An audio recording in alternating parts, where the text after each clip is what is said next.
নমস্কার বন্ধুরা, আহারে বাহার রান্নাঘরে আপনাদের সবাইকে স্বাগত। আজকে আমি আলু ঝিঙ্গের দুর্দান্ত স্বাদের সম্পূর্ণ নিরামিষ একটা রেসিপি আপনাদের সাথে শেয়ার করব। এর আগেও আপনাদের সাথে অনেক ঝিঙ্গের রেসিপি শেয়ার করেছি, আপনাদের ভীষণ ভালো লেগেছে। আশা করছি আজকের রেসিপিটাও আপনাদের ভীষণ ভালো লাগবে।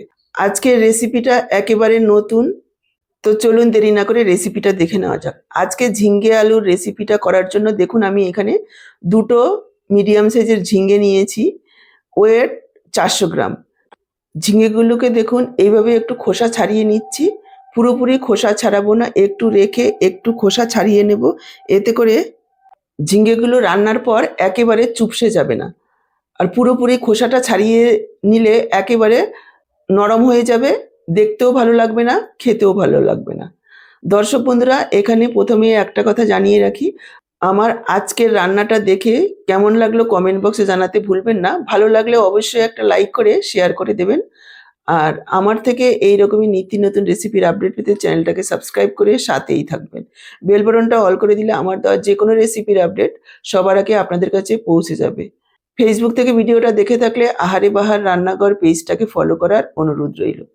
দেখুন ঝিঙেগুলোকে খোসা ছাড়িয়ে নিয়েছি, তারপর যে দিকটায় সরু সেদিকটায় দুফালি করে নিচ্ছি, আর যে দিকটা একটু মোটা সেদিকটা এভাবে 4 ফালি করে কেটে নিচ্ছি। এবার কথাটা হচ্ছে, এত সবজি থাকতে ঝিঙ্গে কেন খাবো? ঝিঙ্গেতে রয়েছে প্রচুর পরিমাণে ফাইবার, হজম শক্তির উন্নতি ঘটায়, হার্টের জন্য ভালো। ঝিঙ্গেতে প্রচুর পরিমাণে অ্যান্টিঅক্সিডেন্ট রয়েছে, ত্বক ও চুলের জন্য উপকারী। ঝিঙ্গে চুল পড়াও রোধ করতে সহায়তা করে।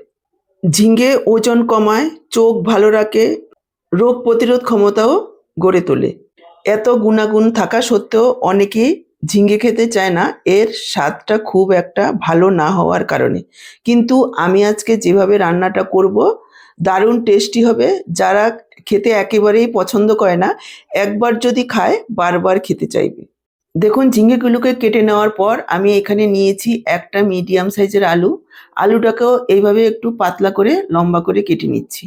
আলু ঝিঙ্গেগুলোকে কেটে আরও একবার ধুয়ে নিয়ে চলে আসলাম।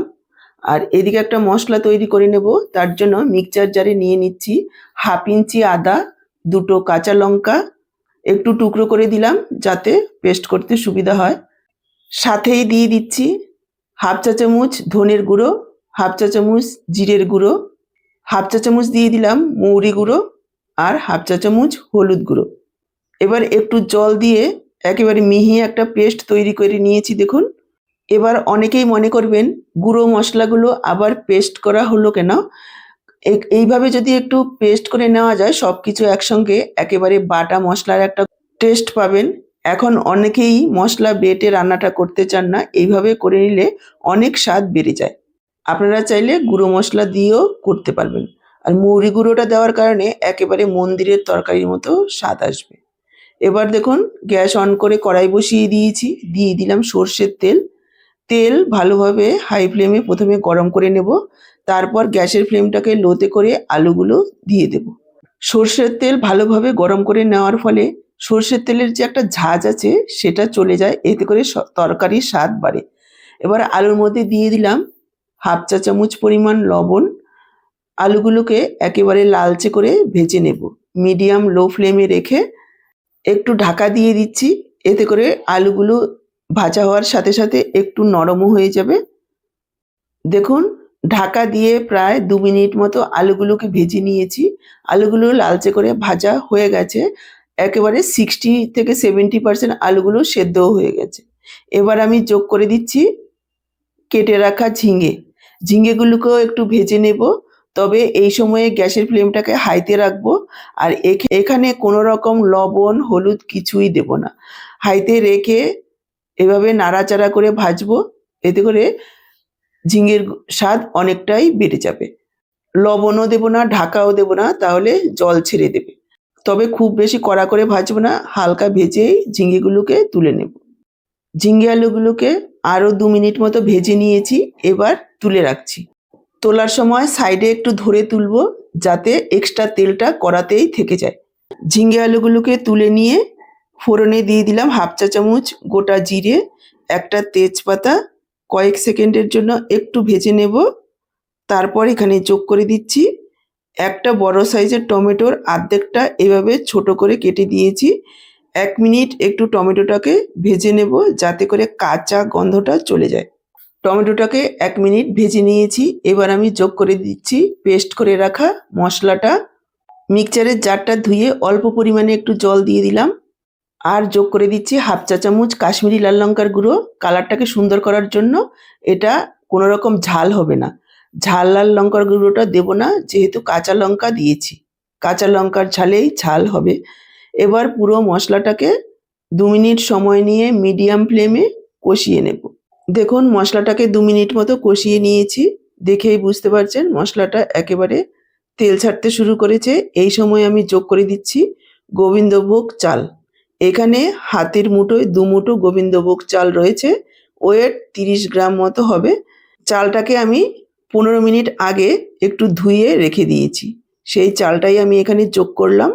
মশলার সাথে আরও 2 মিনিট মতো একটু ভাজা ভাজা করে নেব। নাড়াচাড়া করে নিয়ে আবারও একটু ঢেকে দিচ্ছি। ঢাকা দিয়ে কষালে খুব অল্প সময়ে ভালোভাবে কষানো হবে। দেখুন ঢাকা দিয়ে মশলা চাল খুব ভালোভাবে কষিয়ে নিয়েছি। এবার আমি যোগ করে দেব ভেজে রাখা আলু আর ঝিঙ্গে।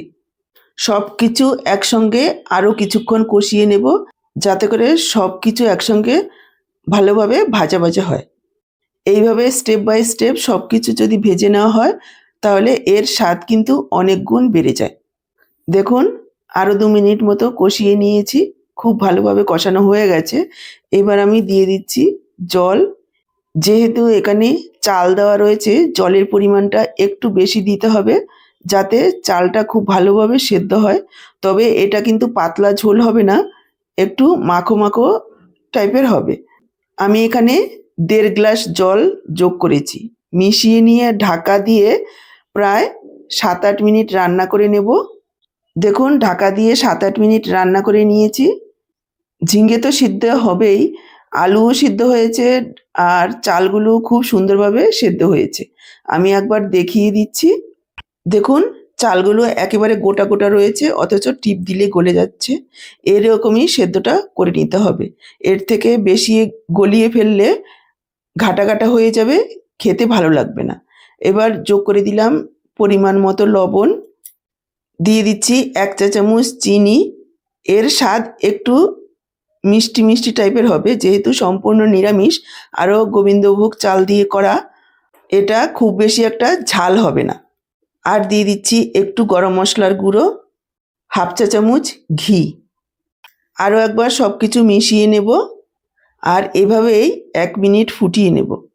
1 মিনিট ফুটিয়ে নেওয়ার পর এভাবে ঢেকে রেখে দেব। গ্যাসটাকে অফ করে 5 মিনিট। তারপর দেখুন সার্ভ করে দিচ্ছি। একেবারে তৈরি আমাদের বাহারি আলু ঝিঙ্গের তরকারি। সম্পূর্ণ নিরামিষ, পেঁয়াজ রসুন ছাড়া। এইভাবে নিরামিষ দিনে বানিয়ে নিলে আর কোনো চিন্তাই করতে হবে না, এক পদ দিয়েই খাওয়া হয়ে যাবে। এটা ভাতের সাথে তো ভালো লাগবেই, চাইলে আপনারা শুধুও খেতে পারেন, আবার চাইলে ঠাকুরের ভোগেও লাগাতে পারবেন। ঝিঙ্গের অপূর্ব স্বাদের রেসিপি অবশ্যই বাড়িতে একবার এইভাবে বানিয়ে খেয়ে দেখুন। আর কেমন লাগলো কমেন্ট বক্সে জানাতে ভুলবেন না। তাহলে আজকে এই পর্যন্ত। আবার হাজির হয়ে যাব এই রকমই দারুণ টেস্টি ঘরোয়া কোনো রেসিপির সাথে। সবাই ভালো থাকুন, সুস্থ থাকুন। আপনাদের সবার সুস্থতা কামনা করে এখানেই শেষ করছি। সবাইকে অসংখ্য ধন্যবাদ।